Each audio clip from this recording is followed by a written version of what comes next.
Nama saya Hernan Hermawan dari kelas M16I. Dalam pembahasan materi video kali ini, saya ingin mempresentasikan yang berjudul emosi dan kepribadian. Kepribadian adalah keseluruhan sikap, ekspresi, perasaan, temperamen, ciri khas, dan juga perilaku seseorang. Sikap, perasaan, ekspresi, dan temperamen tersebut akan terwujud dalam tindakan seseorang kalau dihadapkan kepada situasi tertentu. Setiap orang memiliki kecenderungan perilaku yang baku atau berlaku terus-menerus secara konsisten dalam menghadapi situasi yang sedang dihadapi, sehingga jadi ciri khas pribadinya. Terdiri dari unsur-unsur mengenai kepribadian, ada unsur pengetahuan, perasaan, dan dorongan naluri. Terdiri aspek-aspek kepribadian, ada karakter, temperamen, sikap, stabilitas emosi, responsibilitas, dan sosialitas.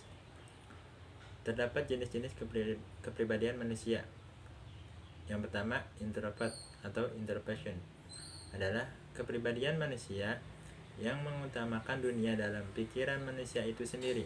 Jadi, manusia dengan sifat atau jenis kepribadian introvert adalah cenderung menutup diri dari kehidupan luar, yang lebih senang berada di kesunyian atau kondisi tenang daripada tempat yang banyak orang. Ciri-ciri introvert yaitu pemikir, pendiam, senang menyendiri, pemalu, susah bergaul, lebih senang bekerja sendirian, lebih suka berinteraksi secara langsung dengan satu orang, berpikir dulu baru berbicara atau melakukan, senang berimajinasi, lebih mudah mengungkapkan perasaan dengan tulisan, lebih senang mengamati dalam sebuah interaksi, jarang berbicara tetapi suka mendengarkan orang bercerita, senang dengan kegiatan tenang, misalnya membaca, memancing, bermain komputer, dan bersantai. Jenis kepribadian manusia yang kedua yaitu extrovert atau extraversion adalah kepribadian manusia yang mengutamakan dunia luar manusia tersebut. Extrovert merupakan kebalikan dari introvert. Jadi, manusia dengan sifat atau jenis kepribadian extrovert adalah kepribadian yang cenderung membuka diri dengan kehidupan luar, yang lebih beraktivitas dan lebih sedikit berpikir, serta orang yang senang berada di keramaian atau kondisi yang terdapat banyak orang daripada di tempat yang sunyi. Ciri-ciri extrovert: aktif, senang bersama orang, percaya diri, senang beraktivitas, lebih senang jika bekerja kelompok, gampang bergaul, lebih suka berinteraksi dengan banyak orang dibanding dengan sekaligus, lebih mudah mengungkapkan perasaan melalui kata-kata, berbicara atau melakukan dulu berpikir, lebih senang berpartisipasi dalam sebuah interaksi, lebih senang untuk bercerita daripada mendengarkan orang yang bercerita, senang dengan kegiatan yang banyak orang seperti jalan-jalan, nongkrong, berpesta, dan pergi konser. Emosi. Menurut Stephen Robbins, terdapat 3 hal penting dalam emosi dan suasana hati, yaitu afeksi, nada perasaan, dalam kurung bagaimana kita merasakan sesuatu, hanya dirasakan di dalam namun tidak melibatkan aspek biologis, akan tetapi dapat menimbulkan ketidakseimbangan.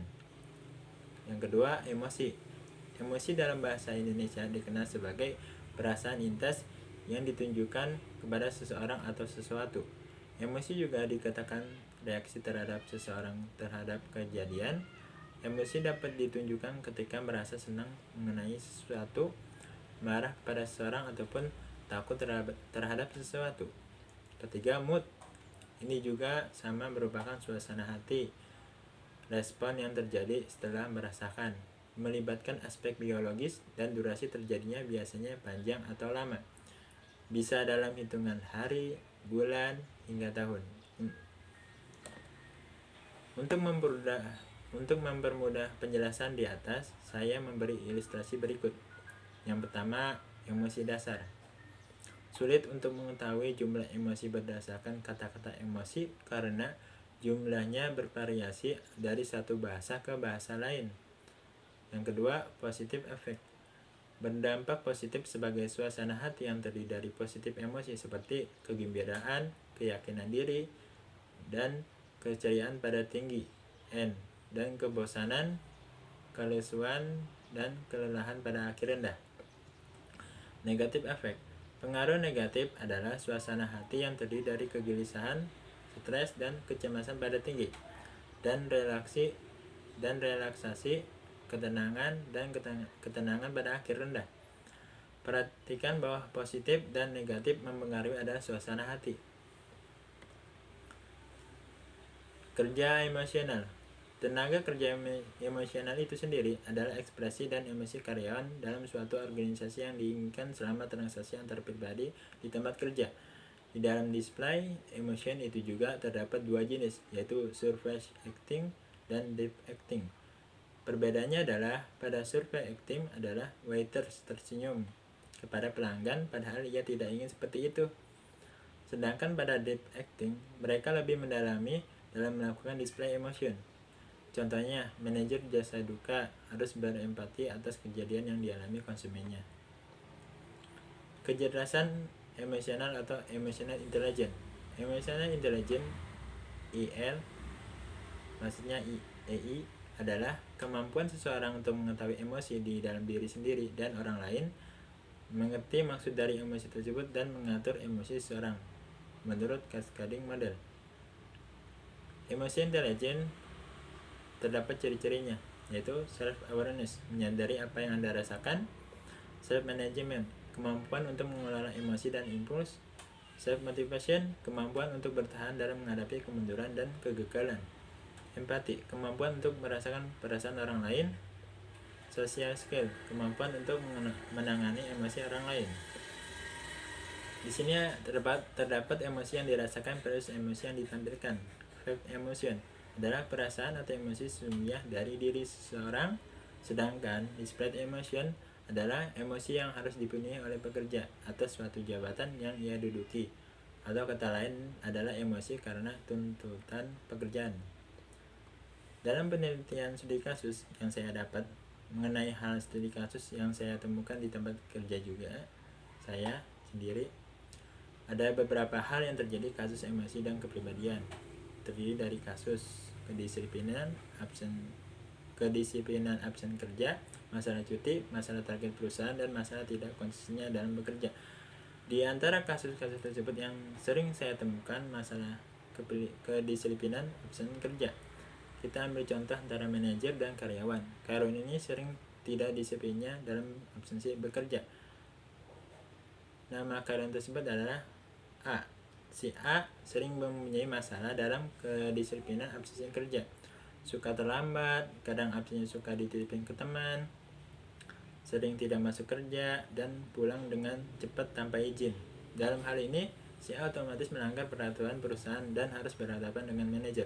Lalulah si A dipanggil oleh atasannya atau manajer untuk berhadapan. Masuklah si A ke ruangan kantor manajer untuk membicarakan masalah absensi kerja. Manajer bertanya-tanya kepada karyawan yang bernama inisial A mengenai absensi kerja yang sudah melanggar peraturan perusahaan. Setelah manajer bertanya-tanya, barulah si A menjawab alasannya mengenai masalah absensi kerja. Alasannya, bosan dengan lingkungan kerja yang pertama, lingkungan teman kerja yang kurang akrab, dan kurangnya solidaritas.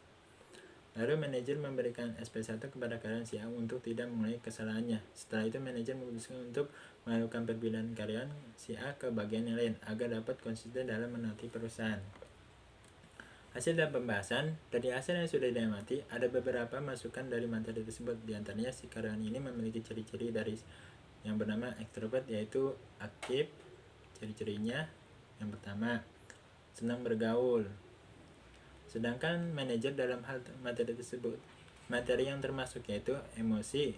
Dalam hal emosi ini yaitu kecerdasan yang bernama self management, kemampuan untuk mengelola emosi dan impuls. Kedua peran tersebut memiliki sifat yang berbeda-beda. Dalam hal ini seharusnya karyawan yang bernama si A melakukan pembicaraan kepada manajer untuk tidak menimbulkan masalah kepada perusahaan karena bisa merugikan perusahaan, dan karyawan si A pun tidak terkena surat peringatan dari manajer. Kesimpulan dari materi tersebut yaitu berdasarkan pembahasan mengenai kepribadian dan emosi di atas, maka dapat disimpulkan bahwa emosi menjadi kecenderungan tujuan manusia untuk menggerakkan tingkah lakunya, sedangkan akumulasi dari emosi yang berkaitan dengan karakterisasi khususnya untuk membentuk kepribadian manusia. Peninjauan kasus pun turut menjelaskan abstrak kepribadian manusia. Oleh karena reaksi ekspresif dari emosi, akhirnya peningkatan emosi yang positif dan pengkomunikasian intervensi prevensi sosial kognitif pada masa anak-anak merupakan jalan keluar bagi pengkondisian reaksi emosional yang stabil dan terkontrol dalam jangka yang panjang. Itulah pemaparan dari materi yang saya bahas dalam video presentasi kali ini. Mohon maaf bila ada salah-salah kata atau kurang lengkap dalam pembahasan materi ini, mohon dimaafkan. Terima kasih. Assalamualaikum warahmatullahi wabarakatuh.